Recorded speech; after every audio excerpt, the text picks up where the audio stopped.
The year is 1984. Two men are meeting on an Amtrak train. One of these men begins his pitch, a virtual football game.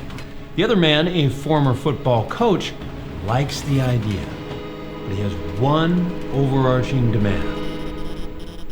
It needs to be real. Welcome to John Madden Football. It's in the game. It's in the game. I guarantee you, baby, it's in the game. We are 30 years and 34 Madden iterations from that day now. A lot has changed. We're unveiling the Xbox. Having an arcade inside your room. The best entertainment system to hit the world. New games, new consoles and systems, but as each year passes, the line between what's real and virtual seems to be blurring more and more. And because of that, more and more athletes are turning to these devices to train. Extended reality training systems used by athletes of different sports. But does this or this improve our ability to play this? Or to throw this, or to maybe smack this, or to shoot this, to play any of these sports? What is the link between video games and athletic performance? Cover of a video game now. That's crazy. And are you good at this game? I'm really good. The virtual world is expanding exponentially. So if we're to explore this question, we can't just lump all these video games into one category. Instead, let's imagine a spectrum.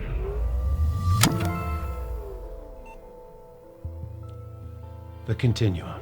On one side, we have simulations, which are trying to mirror our reality. At the extreme, pure simulations are about the objects first. How real do the graphics and the physics feel? And on the contrary, on the other side of this, we have arcade games, which start with the user experience. How do you feel when you're playing the game? Now, there are games that one can create and thus enjoy within any simulation, and there are aspects to any arcade game that look to simulate some form of reality. The question is, does anything within this continuum improve athletic cognition and thus athletic performance? What kind of man is the man up front?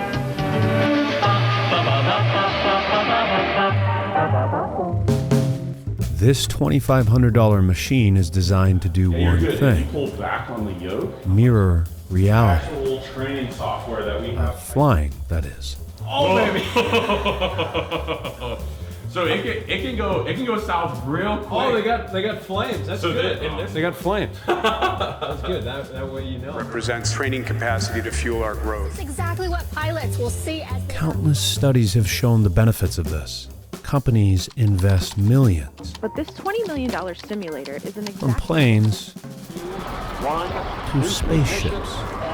These are pretty rare airplanes. They only made a few dozen of them. High altitude, high speed reconnaissance. It's early 60s technology. The Museum of Flight has several of these simulators, some a little bit more exhilarating. I took him out. What's the high score? You did good. You did the high score of the day. So far, I'm the first one though. Watch that. We were watching you in that little screen. Oh, you got to see me. Than others. It's hard to see the depth. I blew up on that. As I explored this larger question, this parallel immediately jumped out at me. If astronauts and pilots can feel this experience through a simulator, can athletes do the same thing? I've never felt 200 miles an hour until this moment. Oh man, you know, I was just about to say, I feel like I'm getting better. Sim racing, it's all about repetition. We're gonna be practicing the same corner over and over again, 100 times. What makes F1 unique is the fact that the elites are training in these simulations. LeBron isn't warming up in 2K, but you'll find the reigning F1 champ in his simulator. Max Verstappen is kind of known for how much he sim races, especially a couple months ago before one of the Grand Prix. Then he happened to be up until 3:30 in the morning before the race sim racing. These simulators have emerged as indispensable tools for both drivers and their teams. You know, the team can scan the track exactly, the replica of the real track, to get to know the layout. I can also learn a lot of knowledge about the setup direction to approach the race weekend beforehand. So how similar is this sim to driving in the real world? If I were to give it a percentage number, I'd say it's about 80%. But even as real as these simulators have become, not all F1 drivers are bought in on sim racing. I hardly ever drive a simulator. Different people learn in different ways. We see this in school, we see it everywhere. Some people, they have a hard time making the connection between the two. They still see sim racing as a video game. iRacing launched in 2008. By 2013, there were 50,000 active members. As of 2024, that number had reached 250,000. If we look into it in just the last 4 years, it's made a huge leap in that time. There is plenty of literature on the transfer of skill that simulators can provide, but what I found fascinating for F1 was exploring the simulation gap. What makes something noticeably simulated?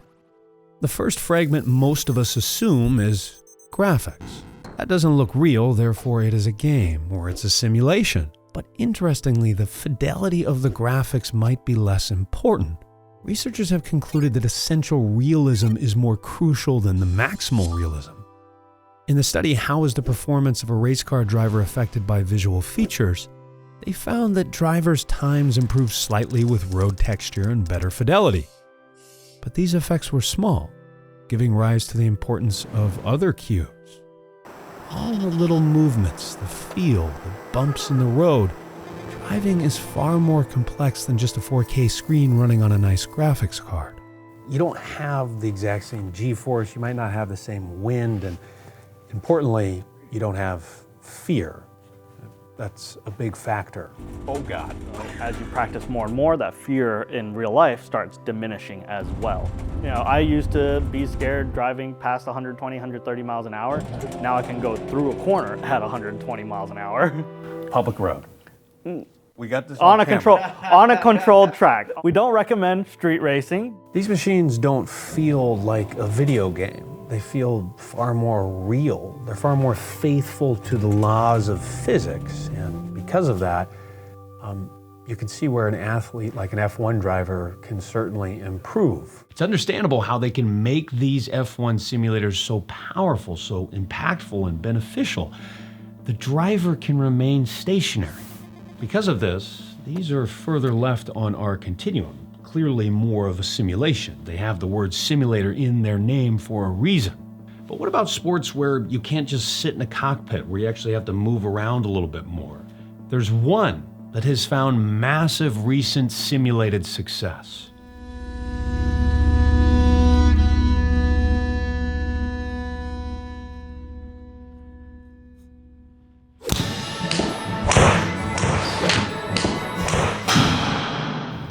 Golf simulators aren't just for barefoot bros and beers.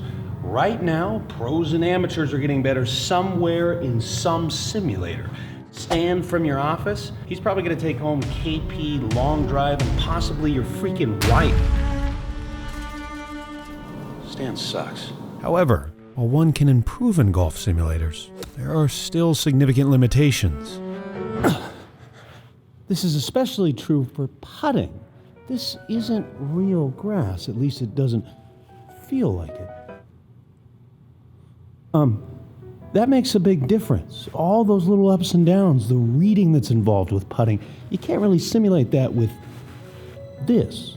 Apparently, this isn't a big enough gap. In a twisted turn of reality, the pandemic revived and resuscitated this sport, fueling tech bro dream homes in the development of high-end golf sims. So we're moving here, but it's not like we're really moving. This stationary action, I mean, you don't even have to lift your feet up when you're swinging a golf club.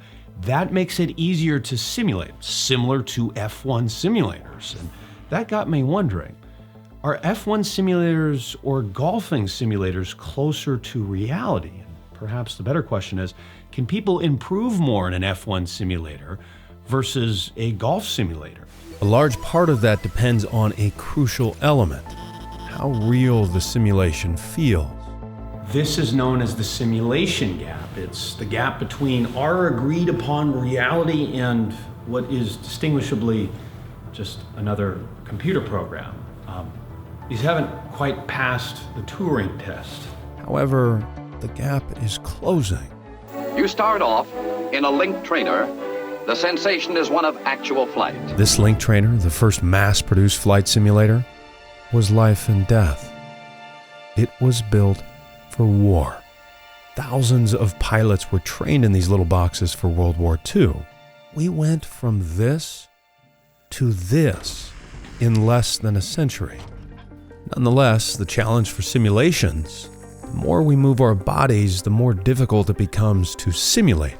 Important for transfer of skill. Pretty much all the research on trying to practice specific skills suggests that fidelity of implementation is what matters. So there's really good work, especially in the military literature going back to the 50s using simulators. And if simulators are off, sometimes in really minor ways, not only does it not generalize to the real thing, sometimes it can make things worse. That's Dr. Shawn Green, professor and researcher out of the University of Wisconsin, who has done extensive research on the effects of video games and simulations. Across different sports, you can imagine very different consequences of not getting the simulation exactly correct, especially if you're building what we would call like a mental model of how the world works, right? And you're using this to make predictions. And lots of athletics are that way, right? Like things just happen too quickly for you to be truly reactive. Like you have to have some kind of mental model of the way things are gonna evolve, because you're making responses for things that are going to happen in the future. You're not necessarily making responses for the here and now often. And so if that model is wrong, the responses that you're going to generate are going to be similarly wrong. And the bigger that mismatch is, and the more critical that mismatch is, the bigger issues that you'll see. F1 and golf simulators are trying to mirror reality, but the problem is, and this might seem obvious, they aren't quite real. Thus, the mental model we take from these simulators doesn't fully transfer to reality. A seemingly small simulation gap is still a relatively large mismatch, highlighting the complexity of our human experience. Oh, and by the way,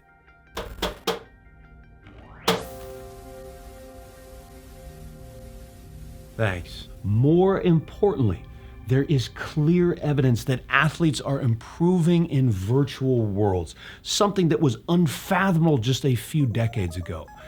So what happens if we get a little bit further on this continuum? If we extend this a little further on this gradient, what happens if we pick up a controller? John Madden Football. Sega Genesis, the ultimate action system. Sega Genesis. The first console I ever played, the Sega Genesis 16-bit. My brother and I used to sneak down to the basement when our babysitter's son was at school. That kid sucked. He caught us one time, and that sucked too, playing his Mortal Kombat. But I remember playing John Madden Football, and it was unlike any game I had ever experienced. Stunning realism. What do you want? Real players? You got it. Just felt different than the arcade. This game is tough, real tough. Nothing hits like Boom Tech, a new dynamic physics-based tackling system in Madden NFL 25 on PlayStation, Xbox Series, and PC that lets you dominate the gridiron like a bona fide Madden NFL superstar. This sentence Madden leads with. Their goals are clear. Madden isn't just looking to put us in the game. EA Sports. They're looking to put us in the simulation. This goes all the way back to our train ride, where John Madden's original demand was for the game to be realistic. He wouldn't settle for anything less than 11-on-11 football. He wanted it to teach people how the game works. And it's easy to forget this, but that was a major pivot from the way sports games have been designed. I had a chance to speak with Mark Turmel, who designed NBA Jam, and he had to say this.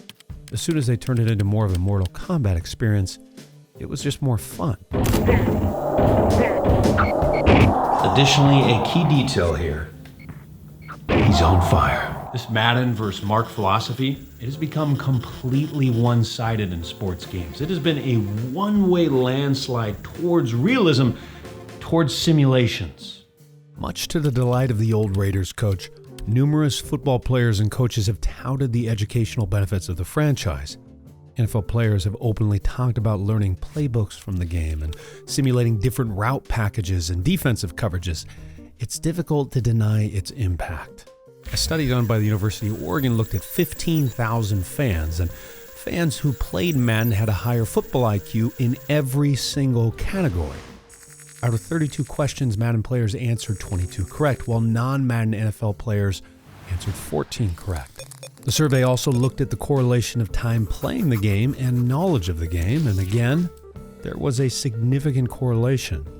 More Madden, more IQ. Well, football IQ, that is. Then again, those who play that much Madden might just love and consequently know the game that much more. Nonetheless, there's a uniqueness to football that makes this correlation and realism more powerful than, say, well, NBA 2K or FIFA or the NHL. Football is scripted. It's formulaic, it's militaristic. There's still chaos and unpredictability, but compared to hockey, basketball, the more literal version of football, it's far less open. These scripts need to be memorized as plays, and Madden acts like a gamified test, teaching players and coaches different route packages, how to beat a defense, how to beat an offense, giving them an understanding of this territorial game. But extending beyond a gamified playbook test or play simulator, that's where we start to see limitations. There's always going to be the problem, though, that playing Madden, you're playing it from a high third-person perspective, which is not the viewpoint that you'll be getting. Button mashing also isn't going to improve your speed, size, or quickness. Fairly important attributes in football. Nonetheless, for a high school QB or a coach, this is a great way to simulate different route combinations, plays, defensive schemes, even if that fails to put players in the game. So console games still have benefits, but they're further along this gradient. They're more entertainment. They're still not in the game. One game is looking to change that. I want to be quarterback of the Dallas Cowboys. Not later. Now. We want to turn gamers into athletes. You know. We don't want to do what's already been done. Nothing major.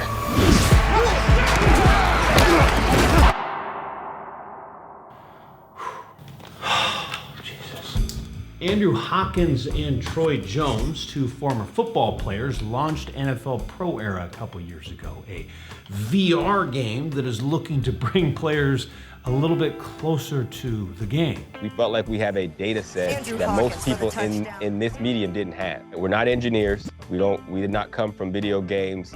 A three-pronged ecosystem of products for coaches, players, and fans. How we sold to coaches was, we can get you home earlier because your players will understand this much faster than they will watching film. They could see that nickel blitz 100 times in an hour, something you won't be able to do at practice because you have 53 players that you have to make sure they're prepared for the game. It doesn't have the same graphics or physics engine as Madden, but this is a completely different experience.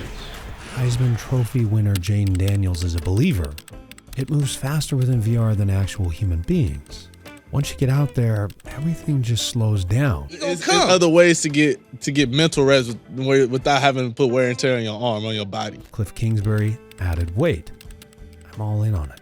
Mariota, another Heisman winner, also uses it regularly. Those are big names ringing out endorsements. Yeah. And again, if you spend a lot of time doing something, you're more likely to assume it's working. You know, you've devoted a bunch of time to something. You're very motivated for it to have been beneficial. As to whether or not it works for, NFL quarterbacks, I mean, what we always say is just because something's a placebo effect doesn't mean it's not real. So if they're actually better, even if it's just feelings of self-efficacy, it's still a real fact, right? Thomas Hicks, the man who won the Olympic marathon about 100 years ago, was drinking rat poison. Also, Terry Bradshaw not too long ago. And when I want a good chew, I go to my pouch of Red Man chewing tobacco. Again, NFL Pro Era felt much more real than Madden, more of a simulation, but it's still got a lot of improvements to make, and I think Hawkins would admit that. That's how innovation works, though. Typically, most of the innovation, most of the improvements are earlier on. I mean, just think of the difference between John Madden's 1990 football and Madden 2004. Staggering. The differences between 2004 NFL Madden football and 2019, noticeable. Better graphics, better physics, but not as big of a leap.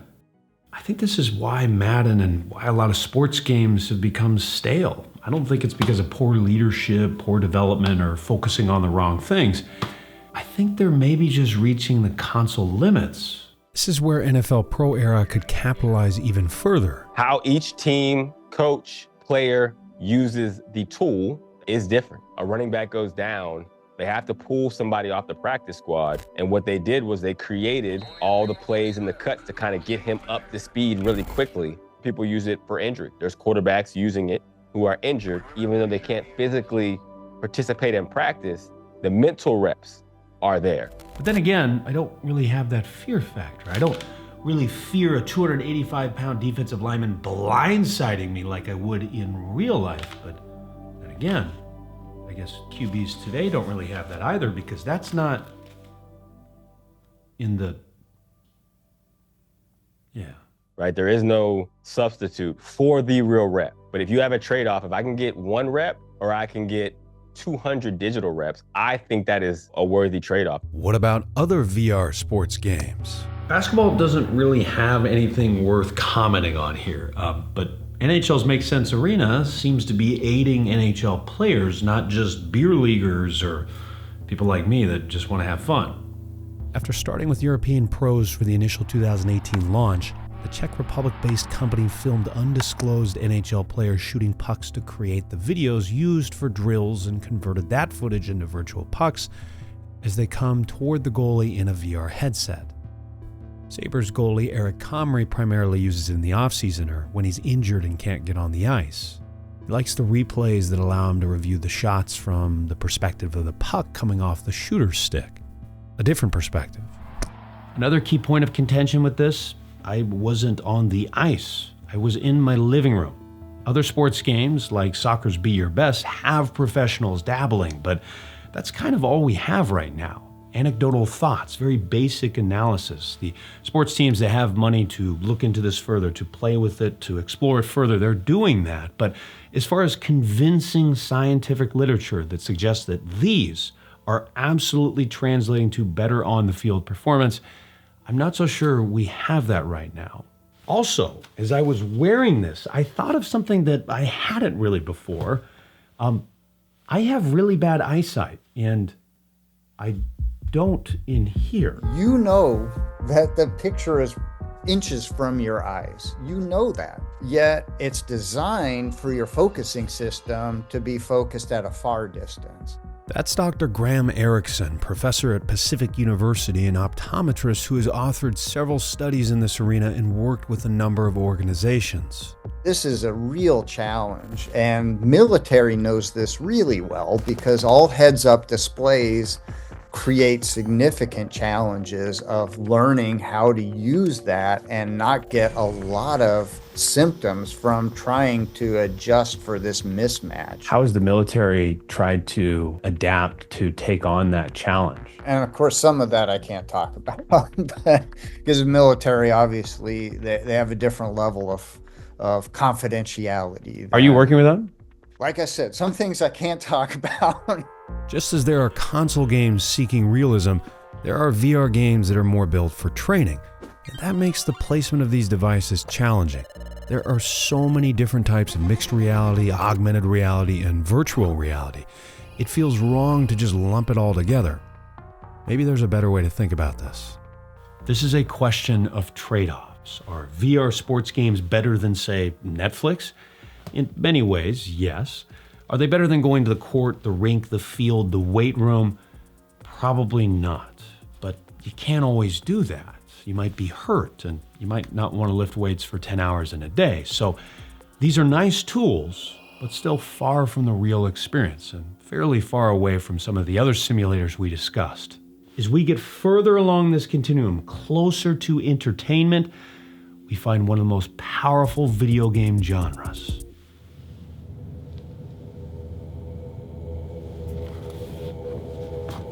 This is me. At least this is who I was from the hours of 9 p.m. until about 3 a.m. every Friday and Saturday, and sometimes Sunday and Monday and Tuesday and Wednesday and I guess Thursday as well. But I don't think it's coincidental that he never reveals his face. All of us who played the game, played the campaigns, we saw ourselves as him. Beneath this armor, his face was our face. But was this just some prepubescent identity crisis? Or was all this 3 a.m. button smashing, occasional screen peeking actually worth it on the court or field?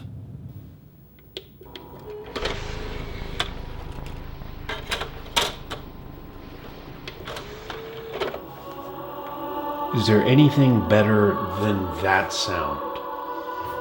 Several years back, Dr. Green kind of stumbled into this topic of gamers and cognition. He discovered something that fascinated him. Started out as a surprise, right? First-person shooter games in the late 90s were still very new. The rise of esports. It's people to some extent recognizing that to be truly exceptional at these games requires some truly exceptional skills. So how are they testing this?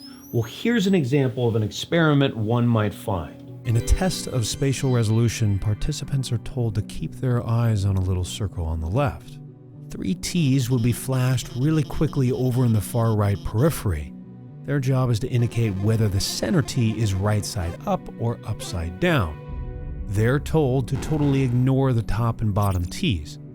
They're just there to distract them.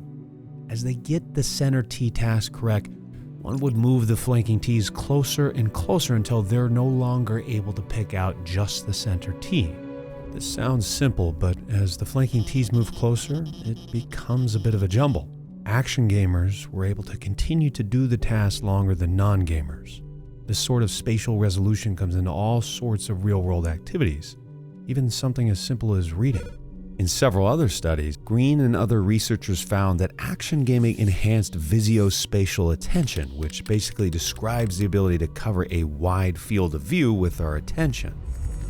Usually our attention is directed roughly where we are looking, but we have the ability to spread it out. Let's say you're playing dodgeball and any of the opposing players might be getting ready to throw. You might want to spread your attention to all of them to monitor for any movement, at which point you could then purposely direct your attention to the person about to throw. And hopefully dodge, duck, dip, dive. Dodge. Dr. Green isn't the only one who has found benefits in FPS games. Other professionals have noted benefits as well. The action group did have more improvement than the non-action video game. It just wasn't statistically significant change. More than 5%. Right. Again, there are risks and trade-offs within this continuum. It isn't just full of fun and growth. Obviously, if you spend your entire afternoon just sniping brutes, you're probably not going to get any better at sports. There's downsides to playing too much video games. The question is, does any dose of FPS help? How much transfer do I get from something that is completely different? Like playing Call of Duty does require reaction time. I have to see and react, make that decision process at a cortical level and transfer that into a response. Quick research tip from these two researchers. To determine the effect of something, we shouldn't just look at one study. Kind of wish that humanity would consider that. If possible, we should perform a meta-analysis, a study of studies. Dr. Green and several other researchers found that when you look at the meta-analysis, combining hundreds of studies, there's a consistent and reasonable sized effect for action video games, about half a standard deviation. Dr. Green added in a follow-up to me, one place I think people have offered unfair criticism is when they've done meta-analysis on the effect of all video games. For me, that's not sensible. Asking whether there's one effect of playing video games, a category that would include, for instance, Call of Duty and Flappy Bird, is something that would only occur to someone who doesn't know that much about video games. It's actually a big problem in my point of view. Many psychologists who study video games don't actually know very much about them. Dr. Green even performed a study showing this. So, what is some fair criticism of all this video game research? The underlying mechanism. That is, why does training in certain types of games produce these benefits? And if there's one effect that is incredibly difficult to rule out, it's that dreaded expectation effect. Even when Dr. Green and other researchers attempt to control, unlike a pharmaceutical experiment, there just isn't the equivalent of a sugar pill. In a way, that Amtrak train is still rolling. Sports games are in an arms race for authenticity, and VR is the vanguard at the moment, a new wave for athletes, for the masses to immerse themselves even further. But I have to admit, I am a little hesitant to embrace all that. There's a part of me that wishes that time and technology would just kind of stand still, that LAN parties were the mountaintop, that getting better at sports meant you had to actually play sports. But then again, that F1 was pretty fun, and having a golf sim probably wouldn't be the worst thing. I'd probably get a whole lot better at golf too. So what are my thoughts on all this? It's not the real thing. Clearly you're going to get better if you go to the rink, if you go to the court, if you go to the field, the weight room, and get real reps up, because this is not real, but used wisely and effectively. This is a whole new practice facility, one that we are just starting to understand. Hope you enjoyed this video. Make sure to subscribe if you haven't. Take care. Man-at-Arms also made an actual hammer. I'm gonna try and lift this thing. I hear it's heavy. Oh my goodness. A little bit.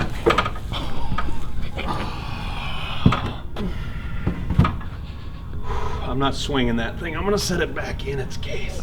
Oh, it's not good for the back. Put it to rest.